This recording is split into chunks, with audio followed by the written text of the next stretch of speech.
Episode number 13, lucky number 13. Good morning, good afternoon, good evening. This is JP at Websites for Beginners with better images. And I have this hero image here with this hero banner at the top of a page. And what I want you to notice is that though we've got Dr. Victor over here, and he's looking all okay, observe what happens to the background. It becomes a very painterly effect. And I'm going to show you how you can create this with Topaz Studio 2 and their filter called Impression. One note of caution, this is maybe a little bit of a one-trick pony. You can try it once.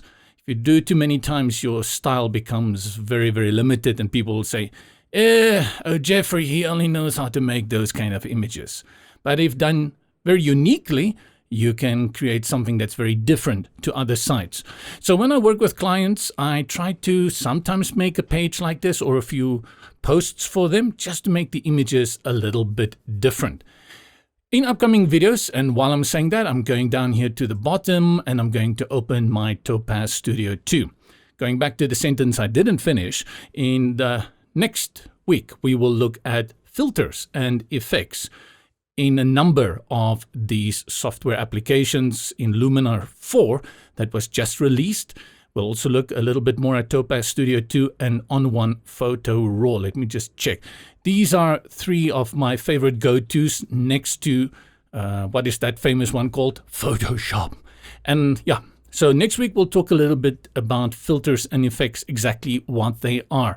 Let's bring an image, and I've got a set of images here. You saw Dr. Victor, and this is how he looks normally without the painterly background. Let's do the same, and I'm going to show you how this effect works by bringing in this landscape image over here. Go here to add filter. You see we have this, if you collapse these panels, we have essential, creative, stylistic, and plugin. When you change an image this much, a photo, we will usually say you stylize it. So you are most probably going to find it under stylistic. And you see here is the one that I'm referring to, and that is Impression. Now, heartbreakingly, this used to be a standalone plugin all by itself, Impression, and it was an arm and a leg. It wasn't cheap. And over the years, Topaz Studio has developed so much that it's now part of Topaz Studio 2, and Topaz Studio alone is $99. Ridiculously cheap for what you're going to see is in here. Standalone apps that used to cost a lot. All you need to do to use Impression is click on it, and it's going to apply the standard setting, and you see a few things changing here, but not much. So let's go into it. And the first thing I will show you down here, this is where all the settings are. Let's scroll through that. You see these are the kind of strokes that you can use. So if I click on, let's click on the one next to it. You can see slight changes happening, giving you a little bit of stroke differences on this canvas. You have to look at it like a painting at this moment. The problem is that the problem I think that's happening here is that my image is way too large. I'm going to delete the filter and I'm going to resize my image first. Let's go for the resolution. You have 5000. I'm going to bring it down to something more manageable at 1280 pixels for the width. Then let's say resize. Let's get it back to full width. Filter, stylistic, Impression. Now you see much more of this effect applied because my image is smaller. Click on another brush. Another brush. You see, this is the painterly effect. This works okay on scenes like these. That's a pencil effect, another pencil effect. I think here's another one. Scribble. Right?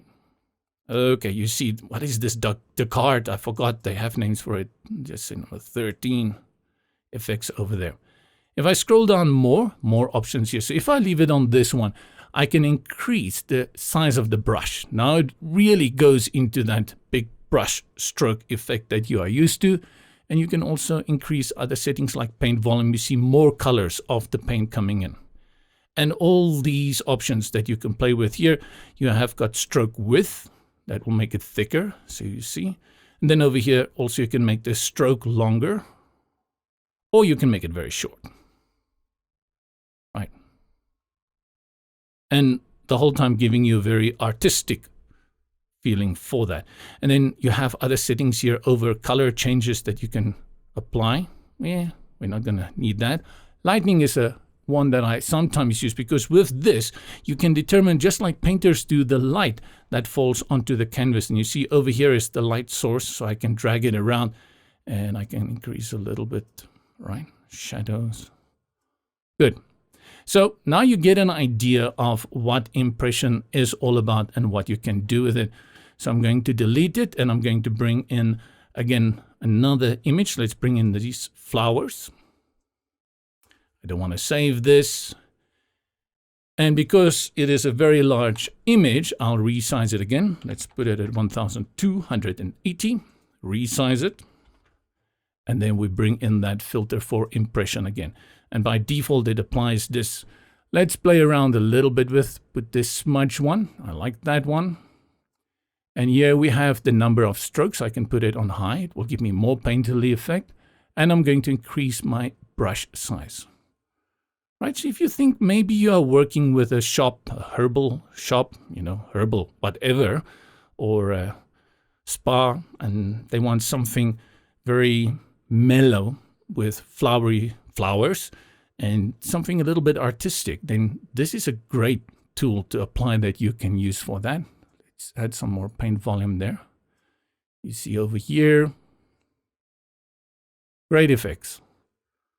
And then over here, you have the ability to add a texture as well. If I click on this one, let me see why I don't see anything happen. Original. I don't see much happening with this texture. Ah, texture strength. Okay. Right. Now, if you look very closely and let me zoom in, you can see the paper texture strength there. That's a really cool effect, right? So we've turned this into this in a jiffy. Right. This is something completely different to do with your images. Let's close this one. And now let's bring in images with people. This is where people make a big mistake. I sit on some of these forums and I see what people do with these images, and then I just shake my head because somebody gave the kid a ball and now the kid is kicking the ball everywhere, not thinking what they are doing with the ball. You still have to remain artistic. You still have to remain realistic. So if I go ahead, apply impression here, yeah, you know, especially let's go to something like this. It's starting to look ugly, honestly. This is not pretty, especially when we are working with people's faces. We don't want these things to happen to people's faces. But the truth is, you may want to have this effect, and let's go for a smudge effect again like that. Let's increase it a little bit, right? Paint volume. What you want though is that you want this person to come out to the original image, right? And the way I do this to switch between the filter and the original is I simply click with the mouse on the image. It gives me the original and then the one we are working with. Go and check some of the previous videos. This is where we bring in the concept of a mask. So here is the filter loaded under the filter section or effects layer, impression.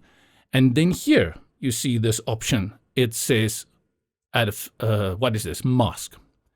Now what I want to do is I want to not apply this to this lady. So what I do is I'm going to select this brush here. You will see there's my brush moving. I'm going to increase the size of the brush here with a radius. You see the red area. And decrease the softness a little bit. You see the green. And now I'm going to paint over her like this.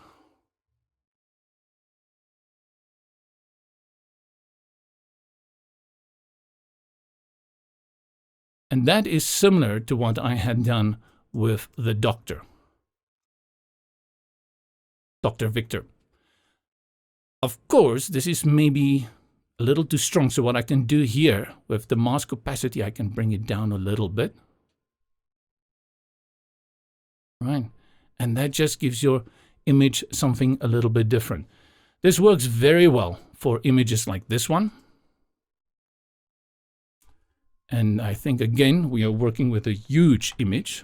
Yeah, 7,360. What did these guys use? Right? And let's throw it back. Oops, what did I do? Cancel. And let's add our impression filter. Let's make it a little bit more bigger with the brush stroke and paint volume. No, let's leave the paint volume and opacity. Okay. You see, it doesn't work. Wherever you're going to use this, it doesn't work. So we go again here to our impression filter, add our mask by clicking there, and then we grab the brush. So I'm going to make the brush again a little bit bigger, reduce the softness, and paint in our jogger. And then reduce the brush. And I'm doing this with a mouse. Many people like to use tablets for this, and I'm talking about Wacom tablets. Wacom. I have not been able to master Wacom tablets, and I've tried it like a million times. Sit down and say, this time I'm going to learn how to work with a Wacom tablet. And somewhere my brain just doesn't want to click with it, right?